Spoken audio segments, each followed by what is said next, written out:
Okay, guys, so if you're scrolling, I'm about to get started in just a few minutes. I just want to give people time to hop on before I actually get into what I want to talk about. So share this if you do know anyone that is dealing with collections. Even obviously you don't want to point that out, but just share, if you're dealing with collections, or if you feel like this is something that someone on your friends list or on your Facebook could possibly benefit from. Also, we're going to talk about common violations from debt collectors that you want to look out for. And this is coming from legal standpoint, but then also as a person who my background is in collections. Just about any collection company in Knoxville, call center wise, I've worked at. So gonna just do a couple things real quick and let a couple more people hop on, and then I'm gonna get started.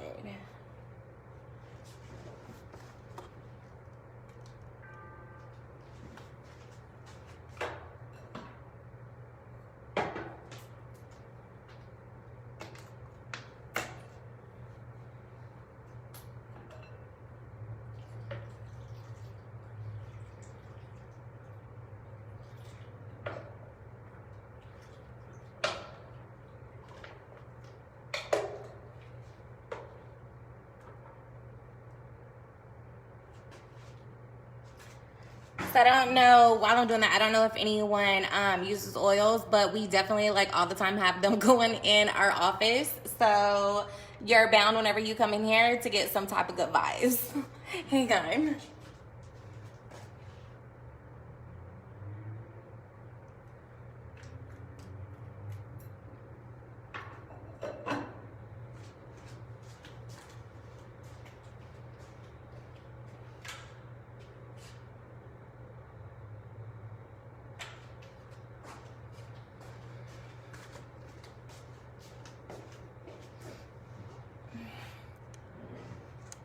Okay.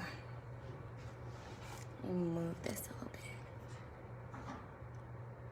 Sorry, guys. And I know I look a mess. I tried to cut the grass earlier, and so my hair looks awful. And anyways, so at the office doing some work, I wanted to hop on here and talk to you guys about some common violations that you're gonna find that debt collectors do. So if you're being caught by collections, any type of debt collectors, these are things you want to look out for, and just be aware that it is a violation, and these are things that you can use to get accounts removed. This is something that you can use to actually turn around and sue a debt collector. You can sue a credit bureau.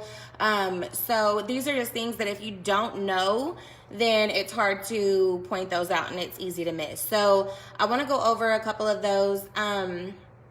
Also, this is some of the things that we use to, violations are how we get accounts removed. So people who have signed up for our credit program, sometimes you're under the influence that whenever we're challenging items that you don't, you're not a good candidate, I guess, for credit repair, because you know that you went to that doctor, or you know that you had that credit card and it did get charged off because you didn't pay it or whatever. What we're actually looking for are more of reporting errors. So anyone that is reporting to credit, they have to follow the FCRA, so that's the Fair Credit Reporting Act. And then also if they're a debt collector, they have to follow the FDCPA, which is the Fair Debt Collections Practice Act. And then there's other acts also just that protect you as a consumer. And we are using those laws and those processes to get accounts removed. So say you went to the doctor and the doctor billed you out of order, your insurance is out of order, whatever the case is, you got billed. Okay, so obviously that's an error, right? So we are going to dig into that to find that violation and catch them on that, and then that's where it has to be removed. It doesn't have anything to do with the fact that you went to that doctor, that you had that procedure, or that this balance is yours. It's, do they have the documents to prove that it's yours? Do they have the document where you sign stating that you agree to take care of this debt after any insurance? Do they have the correct agreement in place that says that they are contracted with this person or with this company to have this information, which most of them are. However, we actually dig that deeper and challenge the contract that they have to make sure that the verbiage that's in their contract matches what it needs to be. Now, if they don't send that, if they can't supply that, or if it doesn't match, or say, I'm getting in a little deep here, but say they say that it's not a HIPAA violation that they send out your medical information to you. However, they can't supply the document that says that they're a business associate and actually has all of the correct terms and legal stuff on there that it needs to.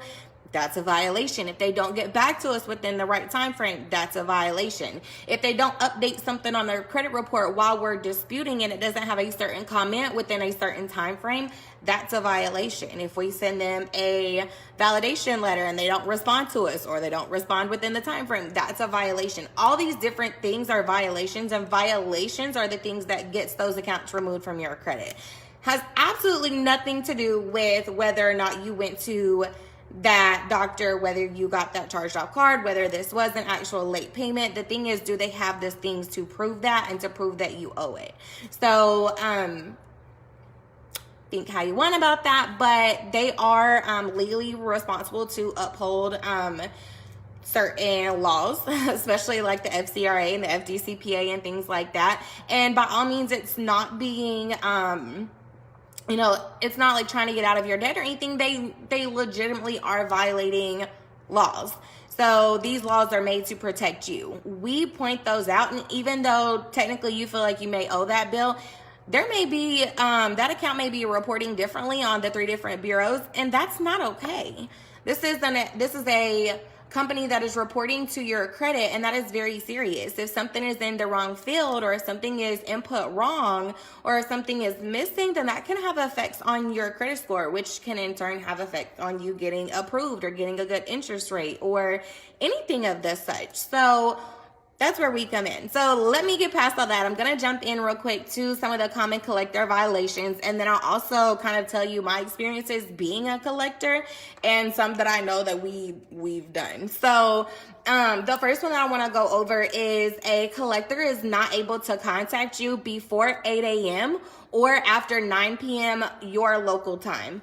A lot of people may have like a different cell phone area code and things like that. So I know whenever I've worked at collection companies, so it's a call center. We're on an automatic dialer.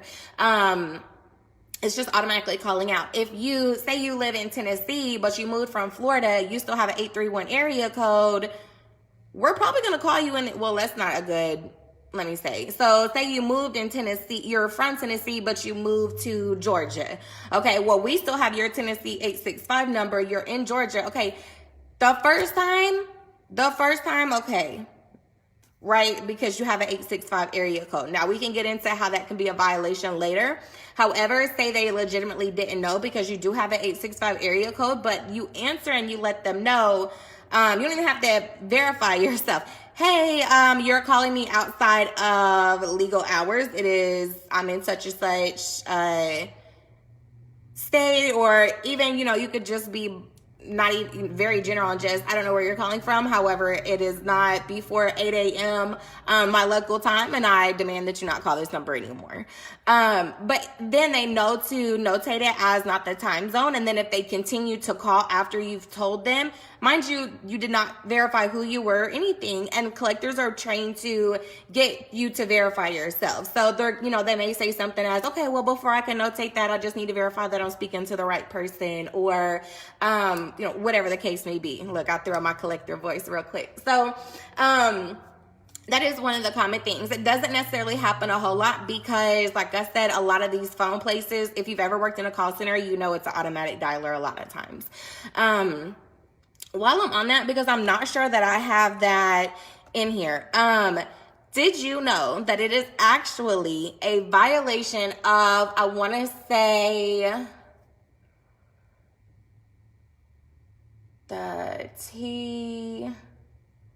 Anyways, it's a Telephone Privacy Protection Act. I can't think of the acronym at the moment. Anyways, it is actually a violation to automatically dial a cell phone if you would know that it is a cell phone. So the way that you know that, and like I said, I've worked at just about every call center in Knoxville. We are on an automated dialer most of the time. There are times whenever we're off of the dialer and we actually have to manually call the numbers. That's not how it is usually. Usually whenever we're at, if you work at a call center, you have your headset on, you get a beep, you're ready to go. That person has already answered and the dialer has connected you. So what that person hears on the other side and what you want to listen for if they're calling your cell phone is that pause. So if you've ever gotten a collection call and you answer it, you say hello, and then all of a sudden there's like a pause there, and then the rep comes on the phone, they are using an automatic dialer. That is actually a violation. So you tell them, hey, you're calling my cell phone, you're calling on an automatic dialer. This is a violation. You need to be calling. If there is not a person actually calling me, then that's illegal. So, and that's another violation that, like I said, we're able to get those accounts removed. So, number 2. Oh, let me say it on that. So, because I do have a couple of my collector friends on here. So that is something, we have different fields and systems, right? So you'll have like the home field, the cell phone field, the work field, whatever. Just like if a collector calls you at work, if they know that you're at work, they have to notate that. And then anything after that is a violation. So, and I'm sure I'll touch on that. So anyways, let's go on to number 2. Here it is, actually. So number 2 is if they call you at your place of employment once they have been notified that your employer prohibits such communication on your work line. So basically, here's the thing. My phone, right? My cell phone is a work line, right? I have a business. So my cell phone is a business line. Say, for example, I was to have a collector call my phone. Answer the phone. Hello? Hi, may I speak to Melissa? A lot of times they're not going to say your first and last name. They're going to act like they're your homegirl. Like, hey, can I talk to Melissa? All right. So, I'm sorry. Who am I speaking with? So here's the thing. They do have to give you their name, and that's all they don't have to. They don't have to lead into that next question. They literally can just, what's your name? Melissa. And I would sit there. If someone asked me, and who am I speaking with? You're speaking to Melissa. I'm calling to, speak to such and such. Are they available? Okay, so then you can ask them, where are they calling from? All right, so mind you, you've not verified or anything. At this point, you've answered the phone. You've asked who's calling, and you can say where they're calling from. So they are legally able to tell you all of that. They are not able to tell you that it is in regards to a debt. They can say private business matter or a personal business matter or something like that. But they're not able to say that they're calling in regards to a debt. However, if you were to tell that collector on the other line, well, actually, this is a business line and we do not accept personal calls on this number. So you need to remove it from your system. I didn't lie. This is my business number.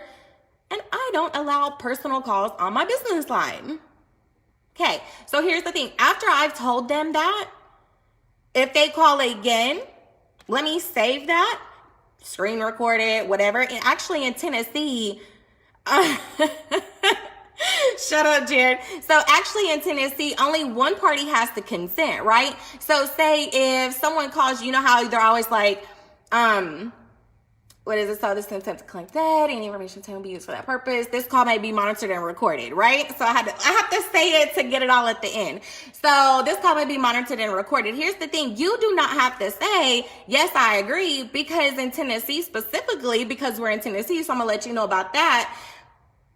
Call recording actually only needs one party's okay.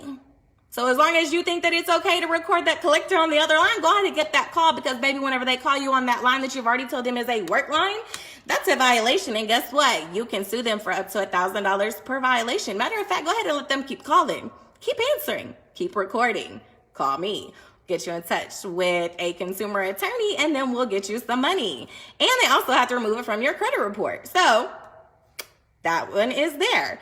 Now let's move on to 3. Like I said, look, I'm sorry guys. Like I have a lot of collector friends on my page because like I said, like that's been my background. Like I've done call centers, I've done medical billing. I've done the medical billing from the beginning whenever you're going to the ER and you get that ER contracted doctor, whenever you get surgery and you have anesthesia. I've done the before billing to the insurance, billing to, let's see, the debt collector.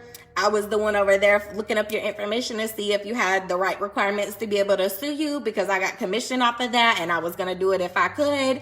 So that was me. However, some of these things, now I will say a lot of the companies that I worked for, they did follow the laws.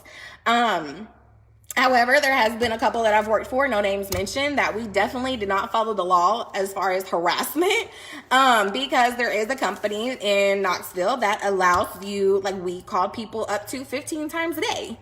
That is technically harassment. Now, if they answered, we couldn't call them back that day. But if they didn't answer, they could call your line up to 15 times a day. That is definitely harassment.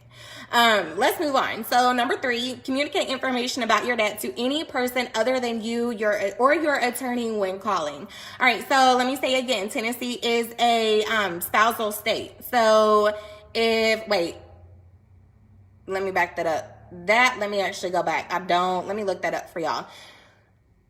However, so yes, I want to say that's right. So as long as you have permission, actually, let me not go on that because I want to make sure that I have that right. It's been a while. So some states do allow you to speak to a spouse, but other states you have to actually have that permission. With that being said, in a non-spousal state, and I'll go back and look just to make sure for Tennessee, and then if you're in a different state, let me know your state and I'll look it up. Anyway, say if someone was to call me and my husband answered. Yes, I'm calling to speak to Melissa. Oh, she's not here. Can I take a message? Oh, yeah, we were just calling regarding a debt that she owed. That's a violation, sir. I don't even know. You don't even know who I am. You're telling me that this woman owes a debt. You don't even know that you have the right number. Wait a minute. And even if you do know that you have the right number, if I'm a spouse, but I'm not in a spousal state that you can speak to, that's a violation. I actually had one of my clients, and this is what we're working on one of her accounts. So she had an account that the collector actually was calling her neighbor and letting her neighbor know, hey, we spoke to such and such, and she said that maybe you would be able to lend her some money to pay on this debt. First of all, you are definitely not able to call nobody's neighbor. That is... First of all, you are trained as a collector. You do not release any information other than your name and where you're calling from without verifying that date of birth or last four of the social. So any information that leads to this is debt related is a violation. So let me tell you, you have some new people in call centers who will mess that up. And believe me, they realize it, and they get trained by their manager usually afterwards for talking to someone.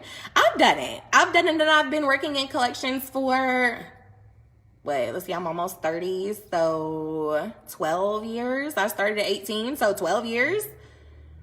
I've messed up at times. Like, you get off a heated call, and then you get on the next call, and you're just in that zone, and you're ready to argue with whoever wants to get on the. I've done that. But let that person on the other side go get an FCRA attorney or any other consumer attorney. They could have sued that company for a violation because I spoke to someone and I released some information about them that I shouldn't have without permission and without verifying who I was talking to. All right, let's go on. Number 4, abuse, oppress, harass any person in connection to the debt. So this can be taken a couple different ways. So you've had people who threaten to... here's the thing. Like I said, I'm selling this also from a collector's side. I've been at work before whenever you have somebody having a bad day or they're ready to quit. They are saying whatever to whoever is on the other side of that phone call. Let the other person on that phone call be me or you, because we can catch them in a violation. Even though they don't care because they're about to get fired or quit, you can get you some money. So, I know not everybody wants to be so happy, but, if they're violating things, then you might as well go on and get it, right? Because they're sure going to harass you and call your phone until they get that money. So, go on and call them out where they did. So, oh, that was the air. I thought, it just started pouring down rain or something. So, this can kind of be construed a few different ways. If you feel like the person on the other line has harassed you, record. Make sure you're recording your calls whenever you get that collection call. I advise my clients not to speak on the phone to collectors, because then that's whenever they can get you into owning up to the debt. And we're trained as collectors, look, I'm still a collector, to take control of the call. And believe me, people are good at that. So like I said, this one can kind of be taken a different way. I mean, obviously no one can tell you if you felt like something was abuse or not. It's how you took it and how they said it, and words can be taken different ways. So even if it wasn't harassment technically, if you felt like you were being harassed, like I said, I worked at a company where we were calling people up to 15 times per day. So that's harassment. I mean, I feel like that's harassment. I know, like, if you're trying to work or do anything else and you're getting phone calls 15 times a day, like, that's harassment. Leave a message and keep it pushing. But no, they want to keep calling. So record. If you're brave enough to get on the phone and you feel like you can handle yourself without losing your cool and losing your shit and just blowing it all, definitely record it and see where you can catch them in a violation. Number 5. So here's the thing. Repeatedly use the phone to annoy you. So they can call up to 15 times per day unless contact has been made. So if they leave it, that's why, like, if you leave a message, or like if they leave a message, they're not able to call you back that same day. If they speak to you, I know whenever I worked at the company that I worked at that used to call people up to 15 times per day, I used to sometimes feel so bad for those people that I would, hey, look, here's what I would tell them. Look, if you just answer the phone and verify that this is you and then hang up the phone, I can't call you back that day because you verified who you are. We've made contact. I can't call you till the next day. So I'm sorry, I'll have to call you tomorrow, but you won't hear back from me today.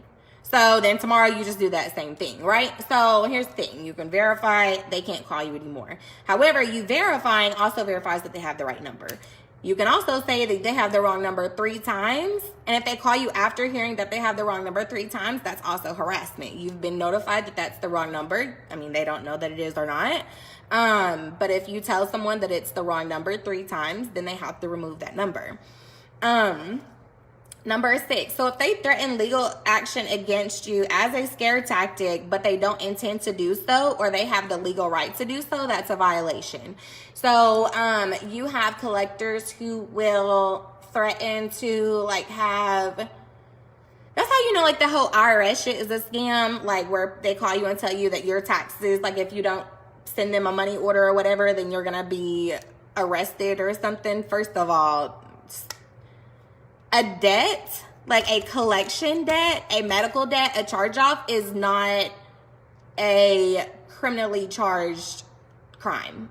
So, I mean, obviously you have things like fraud and stuff that gets deeper into, but as far as like an actual just not being able to pay your debt, that's not a crime that you can be put in jail for.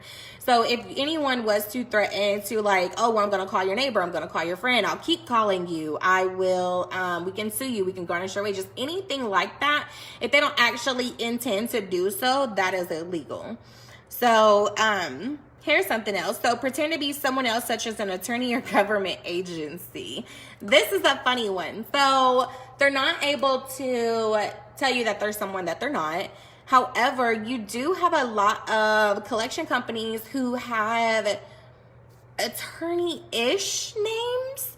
So like something and associates, or, you know, whatever like that. It sounds like they're an attorney, right? And they may work with attorneys, but they're not an actual attorney. But their name kind of sounds like an attorney. I mean, depending on how they, like, harass you, you could possibly get, like, their name, even if it's as simple as that, because it is kind of, it's kind of confusing, right? So, kind of do that one how you want. Like I said, a lot of times, they're not necessarily going to pretend to be someone else. I mean, I say not necessarily. I didn't really do a lot of things on my end at the companies that I worked at that was a lot of, like, violations. I mean, they did tell us, you know, we can't speak, you know, terrible to the consumers. We couldn't, like, cuss them out even if they were cussing us, and couldn't hang up, you know, like, we had to still be customer service and stuff. But We definitely didn't give any information over the phone that we were not asked. You know, we didn't give up any information. Number 8. So to give false information about you to anyone. Okay, so we talked about that, right? If they called your neighbor, obviously that's a violation. You're letting other people know about your personal information. However, giving false information about you to anyone, including a credit reporting agency, okay? Credit reporting agencies are going to be Experian, TransUnion, and Equifax. So these are where you're getting your credit reports and your credit scores from, right? Okay, so listen to this. This could even be something such as an amount. So if you've seen, now you can't usually see this on like Credit Karma and things like that because they're not showing you the full account information. Also, they only show you 2 bureaus. However, if you look at a full credit report and you're looking at all 3 credit reports, say if you have a medical bill and you're looking at this medical bill, well, you're looking at the amount on 2 bureaus and it says you owe $804. But then on the middle bureau, it says that you owe $759. Okay, so most likely what happened is just something didn't get updated. However, how can it be one account but you have 2 different balances? That doesn't make sense, right? So that is a violation because they are reporting inaccurate information to someone, that is someone being a credit reporting agency, even if it is something as small as the amount. Here's the thing. Whenever you're a company that reports to credit, you have obligations that you have to uphold, such as reporting updated and accurate information. And if that information is outdated, inaccurate, can't be validated, then it can't be reported. So, that's kind of honestly, like, that's where we find a lot of our violations. Things don't match. I can look at a credit report, look at the 3 different bureaus and say, okay, so I'm looking at one account and this one says that it was opened on this date. This one says it was opened on this date. On the same account, it says that the last payment was on this date, but on the other bureau, it says that it was earlier in the month. You know, so, and like I said, a lot of this is just the times that it updates, but the thing is, it has to be reporting accurate information. Cannot be reporting missing information. It can't be reporting outdated, inaccurate, anything. It has to be completely accurate, verifiable information. This is how we get things removed. Like I said, this is going back to, it is not just that you didn't go to that doctor, or that you didn't apply for this credit card or whatever. It's putting the responsibility on them to prove that something does belong to you, and then also that they took the measures to protect your information, to make sure that they went through the proper procedures that they should have, and didn't just buy the debt from someone for pennies on the dollar and just start calling you to collect on the debt. So number 9, I have threatened to arrest you. Guys, if you have ever been threatened like that by a collector, definitely let me know. I will get you in touch with a consumer attorney. And like, I'm sure if they're threatening to arrest you, they're doing a lot more that is illegal also. So we definitely need to get those calls recorded and find out where we can get them at and get you some money, because I've heard of it a few times. It's not necessarily as common, I don't feel like, especially like the ones that I'm familiar with. Like, I've never threatened anyone like, oh, well, you're going to be arrested. Like, first of all, I did medical collecting most of the times, and who's going to be arrested over a medical bill? If anything, they're not going to let you go back to that doctor. But, and here's the thing also. So even on a medical bill, if they didn't have insurance, they still need to prove that they went through the proper billing procedures to know that you didn't have insurance. So do they have the explanation of benefits, or can they get the explanation of benefits to show that the benefits were coordinated? Do you have the coordination of benefits? You would get the explanation of benefits, because that's going to show, like, that's what you would get. But also they're going to get a copy of that. And then the coordination of benefits is going to be like, if, say, you have 2 insurances and they billed the second insurance first, and then the first insurance was never billed, or it was billed late, and so that messed up what they paid. And that's getting into medical billing, which is a little bit more in depth, because there's more things that then kind of fudge up on there. So yeah, I hope that this was informative and helped you guys out. Like I said, if you're dealing with collectors calling you, these are just a couple of the things that I want you to be mindful of. That way you can point those out. Like I said, honestly, I really don't recommend to get on the phone too much with collectors because we are trained to take control of the call and we're trained to get you to make a payment. However, what I actually advise to my clients is if they're actively getting collection calls, is just to let them know that they're requesting a cease and desist, and not to contact them in anything other than writing. And then if they were to, like say they need to verify your address or whatever, unfortunately you'll have to send that to my address. Then if they don't have it, then that's just too damn bad on their part. So you never want to, that's the thing, is you don't want to get on the phone and then get flustered or anything like that and end up saying something that you shouldn't have or something that may re-age the debt or whatever. So, because you guys know that if you make a payment on like an old debt, you can actually re-age it and then they can still report it for even longer than what they would have originally been able to. So, that is it for tonight. Like I said, I hope this was informative. If you have any questions or anything that you want me to touch on, let me know. I'm trying to be better at getting on here and doing my lives and just giving you all, some stuff to help you out. I want to help you out even if you're not in our program, just because there are so many different things out here that you can set yourself up to be able to use your credit and really monetize and just do great. So I'm going to get back to work and hope everyone has a good night.